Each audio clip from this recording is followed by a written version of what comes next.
look at it not just from a standpoint of how the brand is perceived outside of the country, but inside the organization.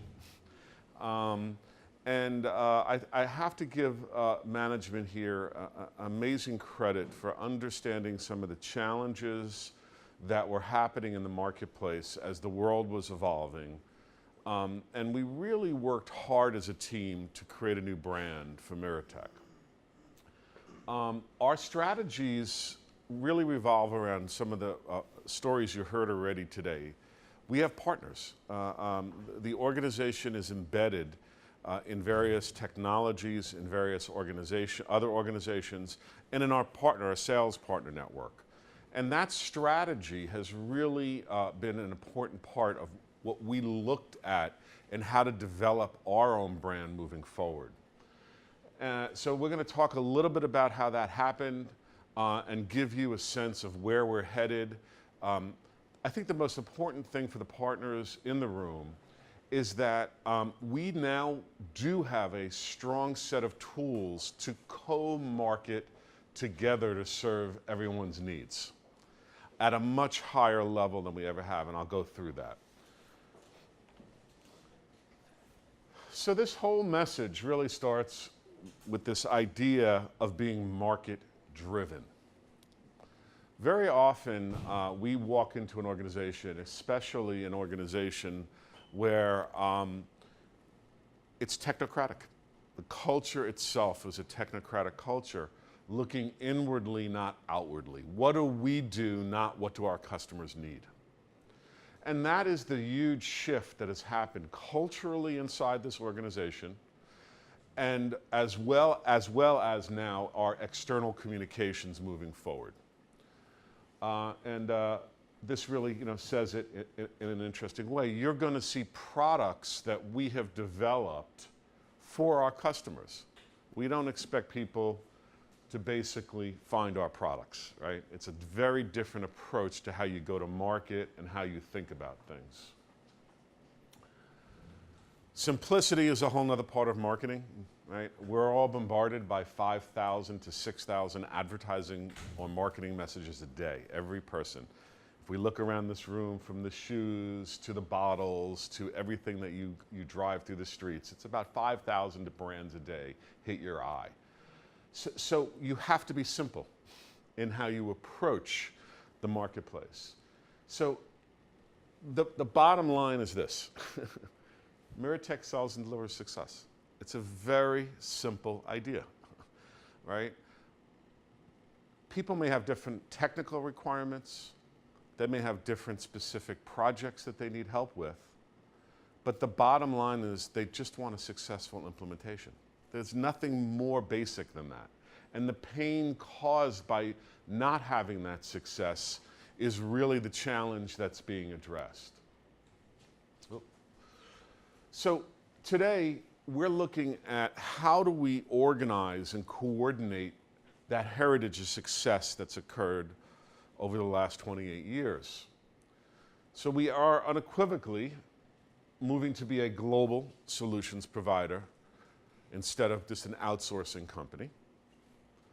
And we combine the best talent, technology, skills, and processes to guarantee that success. And you heard about the guaranteed success today from the clients, and those of you who have experienced work with Miratech understand that. That ratio of success is almost unheard of in the industry. We provide that success through really unique skills and tool sets. Whether it's consulting, engineering, help desk ops, whatever, it doesn't matter. Those skills are part of what we deliver, but that's not what people buy, right? They don't buy engineering services, they buy a solution. We have a unique process of governance and a way to bring high-performing teams into organization. It's our Managed Competence Center. For those of you who don't know anything about it, it's a process that drives all of the structure that you heard a little discussion in Exactor about. That's what moves it forward in terms of having the governance structure in place between the organizations to move the projects rapidly through the system. We use other things like function point methodology, performance dashboards, predictive testing, defects management. Those tools are repeatable no matter what the project. And that's what helps create that success. We are now creating relevant brands. Because 2/3 of all projects fail, the idea of project rescue is really an important idea in the marketplace. People have high pain points when a project is failing and are looking for someone to come support them. So we're being very, very obvious and market driven about it, but that's, again, hopefully clarity of message that drives an emotional connection to the pain that person is in. We're going to talk very heavily a little later on in a couple of slides about turnkey and what that really means and how we've elevated really the whole technology delivery model in the marketplace and our thought leadership in this area. And you know, I was amazed coming from pretty progressive New York to see the thought process associated with the turnkey solution in this marketplace. And we have a little chart to show you the deliverable. R&D for Equity is a whole program that ties beautifully into the turnkey solution, where Miratech is a very financially strong organization. We have the ability to be able to move forward into startups, just like you heard in the presentation earlier this morning, where we're able to come in at the beginning if it's underfunded and actually take equity positions inside that organization and build the technology as part of equity. It's a very interesting process. And then we also heard Tony talk about rapid ROI. At the beginning, a couple of slides ago, I talked about being market driven and delivering products that customers want. Well, our service delivery model, and I'll get into a deep discussion a little later on that, is really the focus of our branding.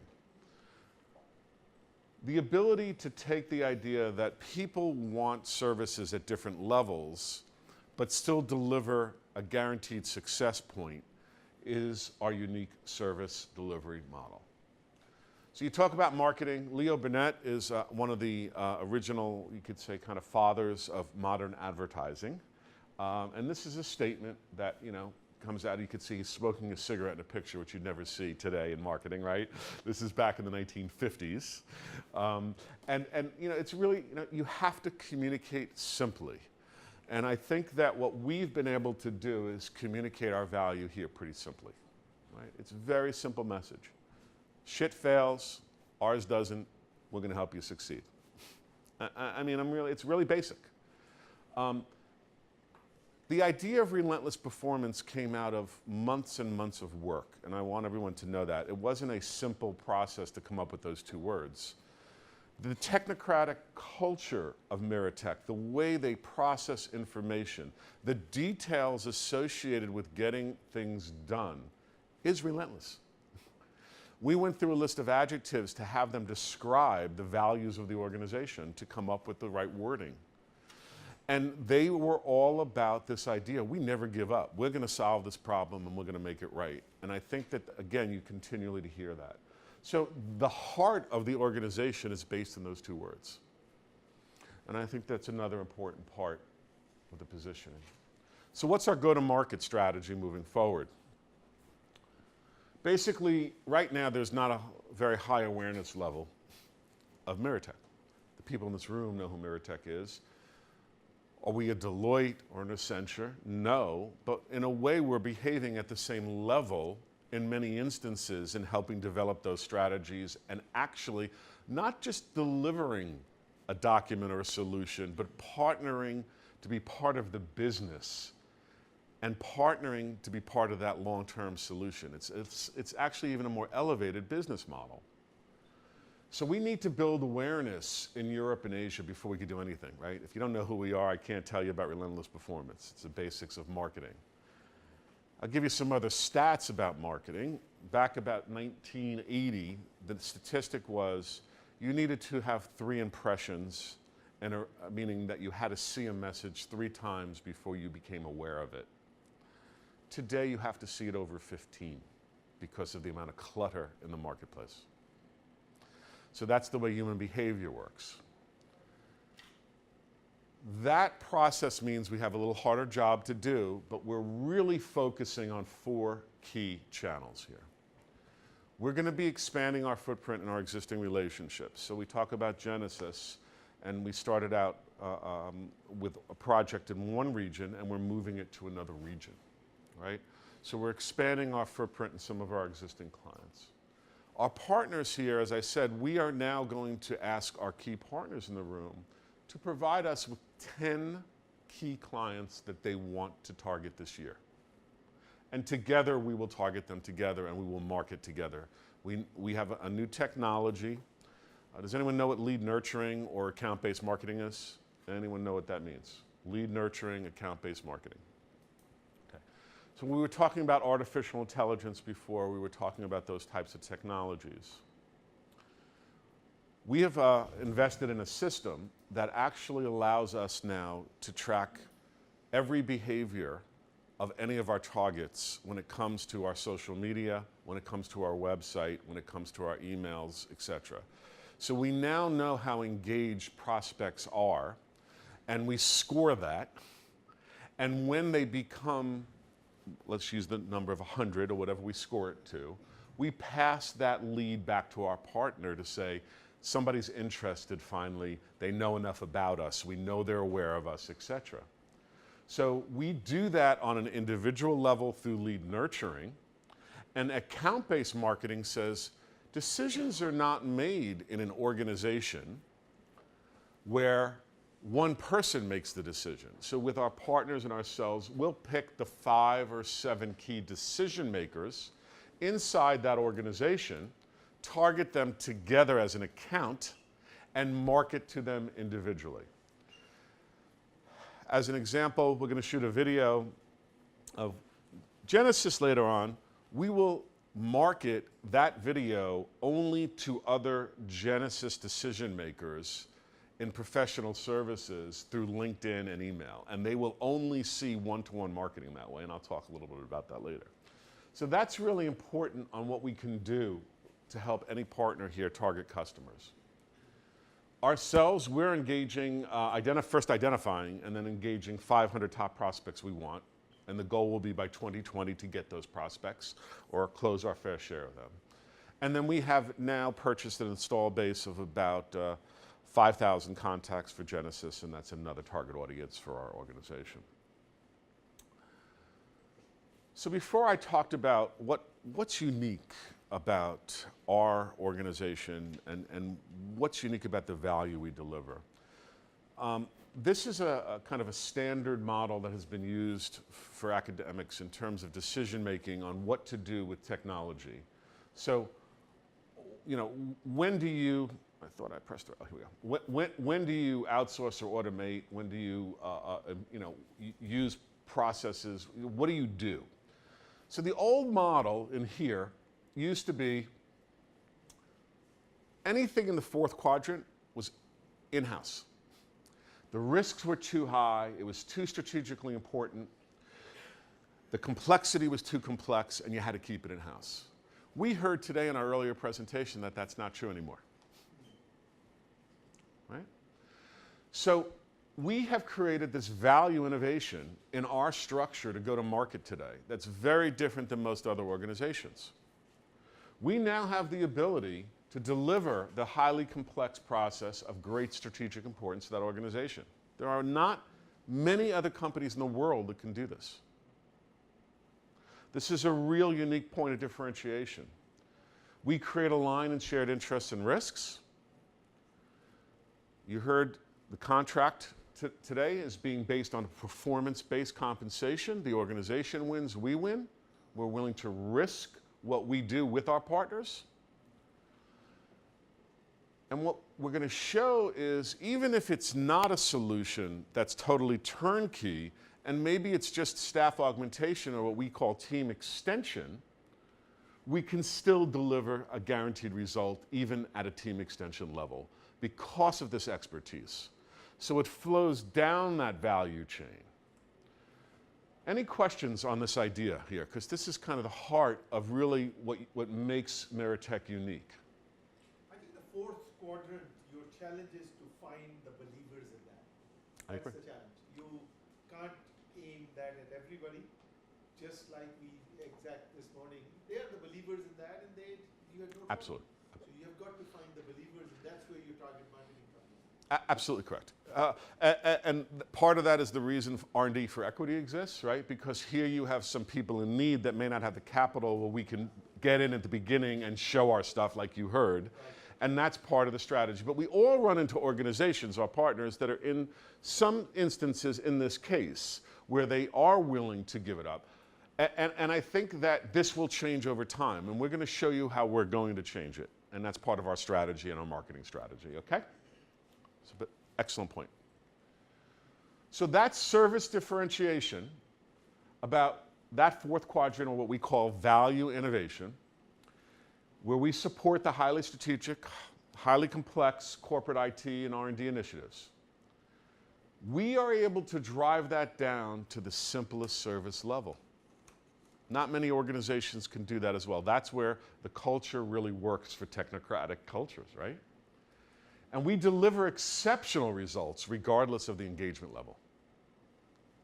So as a partner, that is a unique thing to be able to sell to the marketplace. And that's our relentless performance. Okay? Question. Can you tell if you have a combination of approaches within the same organization? I'm curious in particular about Genesys. So I know how you guys are working with us on the R&D side, but I suspect that on PS side you do have some somewhat different approach. Valerie or Igor, would you like to answer that question? I can answer this question. Yeah, this is actually a great example when we can really work in a different model with the same client in a different part of organization. So for R&D organization, we do team extension, and for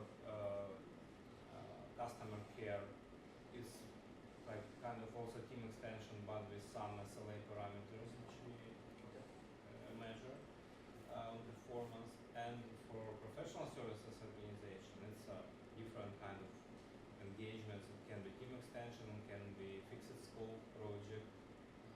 It can be some now we just entered some SLA support projects. So whole bunch of engagements possible. Yeah, that's so these things that the explanation for that is the nature of the relations that we have for over 17 years. Are you guys following the same approach with the newer contracts? If you can share this, of course. Yeah, this is When you differ between different departments within the same company, so you are using those different approaches for outsourcing. That's what Michael said. Find product for your customer. Yeah, and it may start as a team extension and elevate to an SLA, and then eventually move forward as well. So there is a progression, and I think this helps kind of explain the servicing model right here. Okay, so we have 3 servicing levels. At the bottom is a team extension on the staff augmentation and some other places. Team extension we think is a much better discussion, right? Because we're about partnering. It's not about just augmenting. Manage engagements and turnkey. What makes it different, and I'll start with turnkey because of the example this morning. Notice that the target audience is even different for each of these products. You're selling to the board of directors or a CEO, clearly when you're talking about a turnkey solution. For managed engagement, I'm at the CIO or CTO level, and I may be a project leader for a team extension. So the buying center is different in the client organization. Exactly correct. Yeah, and this is important to understand. So depending on our partners and who they're selling to, I think this kind of helps you fit which product may work. It depends on your entry point in that organization. If you look at it again, at the lowest level, we're simply selling that we have talent to help manage capacity or skills. That's what we're selling. Quality, speed, expertise. Typically, it's at a 30% savings level. That's typically what we're able to do. Most often time and materials based. For a managed engagement, we're managing people and the project. It's an SLA, or there are performance metrics we have to meet. The goal and the value to the CIO is, hey, I'm going to help you achieve your corporate and departmental goals. You're going to look like a hero. Typically 20% lower of fixed costs, and again, we have a 99% success rate. For a turnkey, we manage the whole business function, as you heard today. In this, there are success fees and a full stack of services delivered. Everything is based on performance, clearly, and it's that whole fourth quadrant leadership. You know, I would be happy to share with you some of our experiences later in a one-on-one session. We turn the same thing into a turnkey solution by saying to the client that we will offer it as a software as a service, no license fee, no annual maintenance contract, no implementation fee. Everything is software as a service, and we say part of our reward is success-based. Okay. It automatically elevates from the project manager to the CTO up to the CEO, because most clients do not have the capital, large amount of capital to put on there as an outlay. So this may be one of the things you may want to look at. Yeah. We have found that to be a very successful way of doing it. Excellent, excellent. Just to understand, again, consumer behavior, and I use consumer behavior in the larger sense, because whether you're buying for a business or personally, it's human behavior and consumer behavior, right? You're consuming services. So turnkey clients who are innovators are generally open to greater risk, right? So we have to understand the person we're talking to. Whereas clients who are buying that capacity or engagement are generally trying to avoid some risks. So our marketing sales channels are multiple, a little bit repetitive, but obviously we have a lot of personal network selling. You heard things start early in the relationships. Tremendous referral network as people move from job to job. When you have a 99% success rate, you get great referrals. Genesys is a main focus. As I said, we have 1,000 companies, 5,000 contacts we just purchased a month ago that we're beginning to target. Has anybody seen our Genesys, new Genesys website, the microsite? It's also a shift in our branding, which we'll talk about in a second. The partner network, as I said, the guys in the room, we're looking for 10 leads that you want to go after that we'll help co-market together and build that market for you, and we'll, at our expense. And then what I started to talk about, the account-based marketing or the lead nurturing strategy and how that works in terms of, usually takes 6 to 12 months to get someone's score up. But you send them content, which I'll talk about in a second, and we all know this, right? You receive information about a white paper or a case study or a video to look at, and that's why we're shooting videos today. We're going to flood the market with this information today. We're going to start to build a brand around value innovation and fourth quadrant. We're going to start to explain to people there's a different way. We have an article being written in CIO magazine about the relationship today. So this type of new content will build awareness of our brand and help you hopefully sell additional products and services as well. So what are we doing? We're partnering to deliver more value. That's why everyone's here, right? Our client is at the center. We both circle our clients with different things. Miratech delivers that high performance technology team. We have all of our processes and quality controls and dashboards. We showed you the unique solutions now. You could deliver just a team extension or some type of SLA or a turnkey. We're going to show you a little bit more about our thought leadership, but I think you see that fourth quadrant model is a thought leadership position in the marketplace. We also have some other research showing that we deliver, it may not be, especially against the India model, right, the Indian model, the lowest cost per hour, but it is the lowest cost per deliverable. So we're going to work in the marketplace to change the idea that the lowest cost matters. That you don't look at lowest cost per hour, you look at the lowest cost per deliverable you're getting and flip that and turn that inside out. And of course, we are guaranteeing the successful implementation along the way. That's a promise we make in our SLAs. That's a promise we make in our shared risk with a turnkey.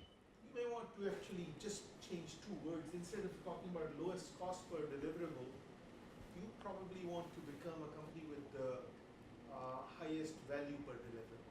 It's the same thing, but lower cost means you're competing on cost, whereas higher value would talk about it's low cost, but for what we deliver and so on. I think that's an excellent suggestion. We will research that and test it and get back to you. Happy to let I'll give So- you some examples of that. Again, just so you understand how we work, right, we're agile. I will be able to send out next week Sure. a A/B test on emails and let you know what gets a better result. I do market research now like that. That's how we do it. Okay? The partners. We bring in partners because they are subject matter experts. Whether it's going to be someone on cybersecurity, whether it's going to be somebody that understands any other specific subject matter that we may need expertise at. Our partners in this room provide the highest professional client management engagement. Okay? You know, our Ukrainian culture, it's a little hard sometimes with language, so we bring in partners that are local to understand the culture, work with that company, et cetera, right? Thought leadership, there's plenty of thought leadership there, geographic diversity, and of course, industry proficiency. What are our core marketing tools? So our website, September 2017, there will be a new website. Let's hear applause for that. Okay. We have agreed yesterday, which is fantastic. The time frame is in place, and we'll get that up and running. And it'll evolve over time, but the first rendition of it will be in September. I talked a little bit about ABM, account-based management, and lead nurturing. Again, I think everybody understands cookies and tracking. We talked about the ads before. So individual organizations are now able to do that on a customer-by-customer basis, not just the big guys. And that's kind of the unique technology we're employing, okay?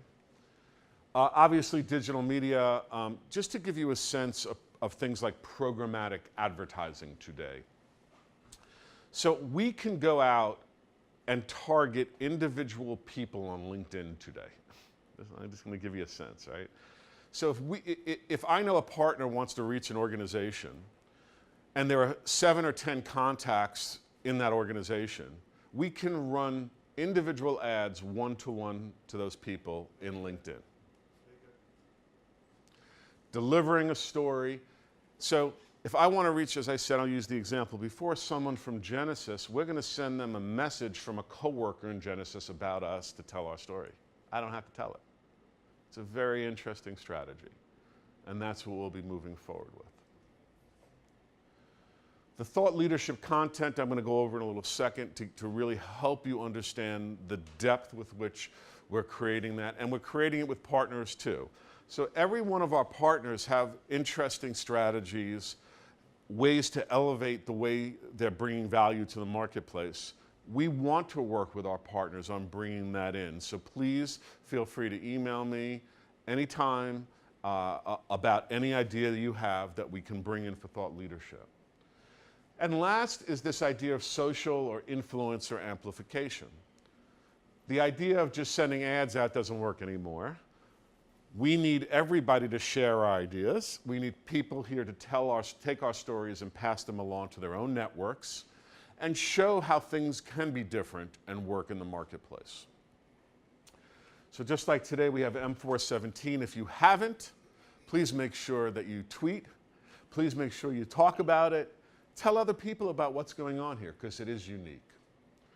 As Tony showed a little bit earlier, we have a new look and feel. We have a Genesis microsite because of the event that just started. So this shows you, this is just the top of the home page on the microsite. But again, you can see how some of the branding works, and note that our products are based upon meeting a customer's need. Is your Genesis implementation stalled? I need to improve my customer experience in days. I can't wait months. These are real problems people have. I want security of on-premise, but I want agility of cloud. How do we make those things happen? So we're being very focused on what the marketplace is demanding. And if you hear as partners specific issues, please, again, let us know, and we'll work with you on helping develop the proper messaging for that. So the idea of personalized marketing is where we're headed with lead nurturing and ABM. I spoke a little bit about it. So if we want to target a specific industry, it's not an issue anymore. If we also want to just be role focused, right? Who's doing a specific job we could target by role.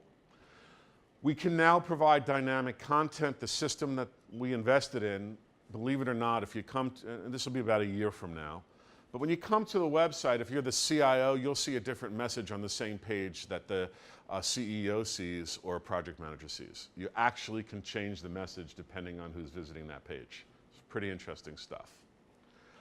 And also depending on what else they have seen previously, okay? And the most effective and new strategy being employed today in B2B marketing is this idea of account or team-based personalized. And I gave you some ideas about that earlier, how we could target groups of people inside of an organization today. So what is our thought leadership materials we're going out with? In the fourth quarter, you're going to see in CIO an article on this leadership, that whole idea we spoke about. It's being written right now. We'll be able to leverage that and use that in multiple places. There'll be a white paper and a case study. There'll be a white paper also developed from that, where we're talking about it's a better business model, right? Let me concentrate on selling to my customers. Let me concentrate on the things I do best. I'm not a technology company. Let me find someone who could do that better. Why the lowest cost loses? Measuring cost per deliverable. That'll be another white paper. Project Rescue, when you'll know it's time. And Project Rescue has legs everywhere. We figure there's probably about 500 different articles we can get written on this based on real issues that people go through all the time, because we know over half of all IT projects fail. And then, of course, our case study with Xactware is coming up as well based on the research being done. You heard a little bit about that today. How are we going to measure our success? Our goal in the targets I showed you in slide 1, we like to have 65% brand awareness by the end of 2018. Means almost 6 or 7 out of 10 people we're targeting will actually know our name and actually know a little bit about what we do. That should create some pretty positive engagement. Obviously, we want to improve the perception of the company. The website has been somewhat, I'll say the word damaging, from especially a Western perspective. Management is aware of it. Management accepts ownership and responsibility of that, acknowledges it, and now we're moving forward. And I think that says a lot about management, and you have to give them a lot of credit. We're building a marketing culture inside the company, right? You had an organization that dealt much more with networking. The process over the last 18 months is creating a culture of marketing and agility. And then, of course, we'll be measured by, will people know fourth quadrant has changed, that there's a new concept of value innovation and for IT, and will those words be used in the marketplace? Pretty simple. What's our point of difference? Let's get back to where we kind of focused. So, relentless performance, maximum reduction of risk for your partners. Right? You want guaranteed success at the lowest cost per deliverable.